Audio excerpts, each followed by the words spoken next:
പ്രകൃതിദത്തമായ cardamom care homeo വളം.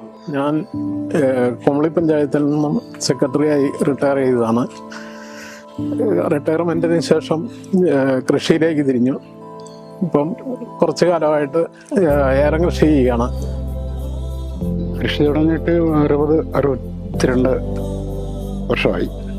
ഈ ഫിഷേറിയ എന്ന് പറയുന്ന രോഗം ഇതാണ്, ഇങ്ങനെയാണ് ഉണ്ടാകുന്നത്. ഇത് വ്യാപിച്ച് കഴിയുമ്പോഴത്തേ ഇതങ്ങോട്ട് പടർന്നു കഴിയുമ്പോൾ ഇവിടെ നിന്ന് പോളയുടെ ആരോഗ്യം കുറഞ്ഞിട്ട് തണ്ടിൽ നിന്ന് പോള അകന്ന് പൊളിഞ്ഞു പോവുക. പിന്നെ ഈ ഭാഗമെല്ലാം കറുത്തിട്ട് ഇവിടെ തണ്ട് എന്തെങ്കിലും ചെറിയൊരു കാറ്റടിച്ച് കഴിയുമ്പോഴേ ഇവിടെ വെച്ച് ഈ തണ്ടങ്ങോട്ട് ഒടിഞ്ഞു പോവുക ചെയ്യുന്നത്. ഫിസേറിയത്തിന് പരിസമാപ്തി. മരുന്നും വളമൊക്കെ ചെയ്തു നോക്കി, ഫലിക്കാതെ വന്നപ്പം പിന്നെ ഈ മണിക്കൽ അഗ്രോ ഫാർമയുടെ കാർഡമം കെയർ പരീക്ഷിച്ച് നോക്കി. ഇപ്പം അത് നന്നായിട്ട് ജയിച്ചു. ഇപ്പം ഈ കൊല്ലം ഇപ്പം നല്ല കളവും സാമാന്യം നല്ലൊരു ഗ്രോത്ത് ഉണ്ടായി.